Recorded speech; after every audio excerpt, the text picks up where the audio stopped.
नमस्कार, स्वागत आप सभी का। मैं हूं आपके साथ पुनीत और आप देख रहे हैं न्यूज़ 18 का डिजिटल प्लेटफॉर्म। तो आज एप्पल बड़ी चर्चा में है। हिंदुस्तान से लेकर कतर, अमेरिका और खुद तुर्की तक ए फॉर एप्पल। एक एप्पल जब गिरा तो न्यूटन ने दुनिया को ग्रेविटी का सिद्धांत बता दिया। दूसरी तरफ डॉक्टर्स ने बताया कि एप्पल कितना फायदेमंद है। एक एप्पल खाओ, बीमारियों को दूर भगाओ।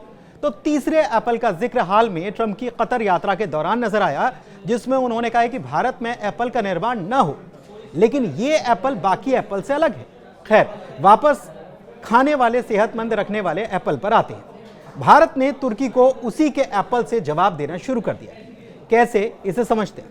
भारत और पाकिस्तान तनाव के बीच तुर्की को पाकिस्तान का साथ देना भारी पड़ता हुआ नजर आ रहा है। तुर्की के पाकिस्तान को मदद देने की वजह से भारतीयों में काफी गुस्सा है। भारत में बायकॉट तुर्की की मुहिम तेज हो गई और इसका असर भी दिखने लगा। तो चलिए समझते हैं कि भारत में चल रही ये मुहिम इस मुस्लिम देश में किस तरह से असर डाल रही है और डाल सकती है। भारत और पाकिस्तान के बीच तनाव कोई नई बात तो नहीं, लेकिन 7 मई 2025 को पहलगाम में हुए आतंकी हमले के बाद उपजा ताजा संघर्ष एक बड़े अंतर्राष्ट्रीय विवाद की शक्ल ले चुका है। इस बार विवाद का दायरा 2 देशों से निकलकर पश्चिम एशिया तक फैल गया और इसके केंद्र में है तुर्की, एक ऐसा देश जो लंबे समय से पाकिस्तान के रणनीतिक साझीदार के रूप में देखा जाता रहा है। भारत में अब तुर्की के खिलाफ बहिष्कार की मुहिम छिड़ चुकी है और इसकी वजह भी बिल्कुल साफ है। भारत में यह आम धारणा बन चुकी है कि तुर्की ने पाकिस्तान को सैन्य सहायता दी और इसी से नाराज लोगों ने सोशल मीडिया पर बायकॉट तुर्की की मुहिम छेड़ दी। भारत में बायकॉट तुर्की की मुहिम का असर भी दिखने लगा। एक और जहां व्यापारियों ने टर्किश सेब का बहिष्कार शुरू कर दिया, तो वहीं ट्रैवल प्लेटफॉर्म ने तुर्की अजरबैजान की यात्रा न करने की अपील कर दी। कई प्लेटफॉर्म तुर्की की फ्लाइट और होटल बुकिंग सस्पेंड कर रहे हैं। इतना ही नहीं, भारतीय व्यापारी तुर्की से आने वाले तुर्की के सेबों का भी बहिष्कार कर रहे हैं। तुर्की की पहले से चरमराती अर्थव्यवस्था के लिए यह किस तरह से घातक साबित हो सकता है, इसको समझाते हैं आप। पहले ही दरअसल तुर्की जो है वो आर्थिक संकट से जूझ रहा है। ये यूरोप का मरीज कहलाता है। तुर्की की अर्थव्यवस्था पिछले कुछ सालों से लगातार संकट में रही है। उसकी आर्थिक नीति विदेशी कर्ज, ऊंचे ब्याज दरों वाले सरकारी बॉन्ड्स और मुद्रा बाजार के नियंत्रण पर आधारित रहे। लेकिन अब यह मॉडल चरमरा चुका है। तुर्की की मुद्रा लीरा लगातार गिर रही है और सरकार की उसे थामने की जितनी भी कोशिशें सब नाकाम है।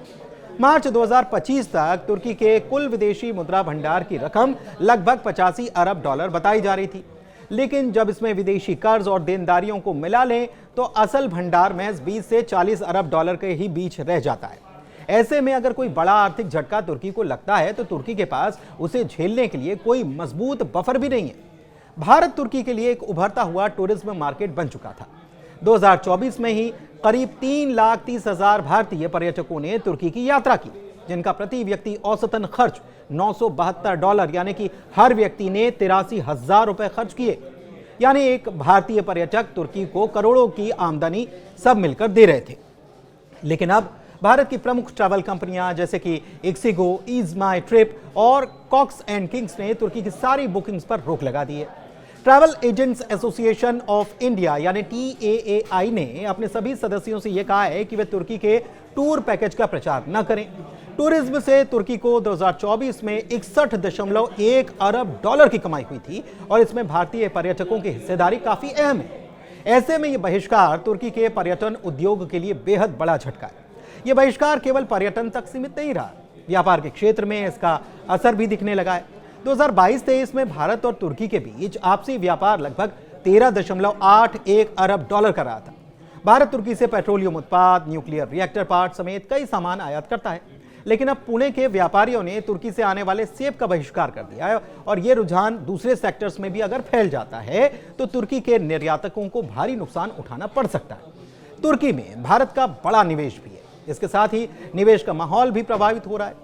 फिलहाल तुर्की ने भारत में 210.47 मिलियन डॉलर और भारत ने तुर्की में 126 मिलियन डॉलर का इन्वेस्टमेंट कर रखा है। दोनों देशों के बीच निवेश आधारित सहयोग भविष्य ठंडे बस्ते में चला जा सकता है, जो लंबी अवधि की अगर देखी जाए स्थिति तो आर्थिक साझेदारी को खतरे में डालता है।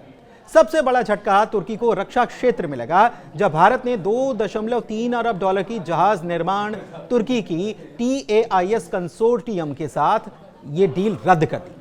यह सौदा 5 फ्लीट सपोर्ट शिप के निर्माण को लेकर था और इसमें तुर्की की इंजीनियरिंग और डिजाइन सहायता शामिल थी।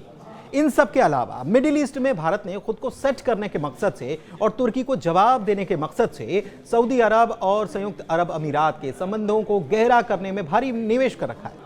दरअसल ये दो ऐसी क्षेत्रीय शक्तियां हैं जिन्होंने एर्दोगन ने मुस्लिम ब्रदरहुड जैसे इस्लामवादी आंदोलन के समर्थन और मुस्लिम दुनिया का नेतृत्व करने की अपनी महत्वाकांक्षा के माध्यम से अक्सर इन्होंने इसका विरोध किया है।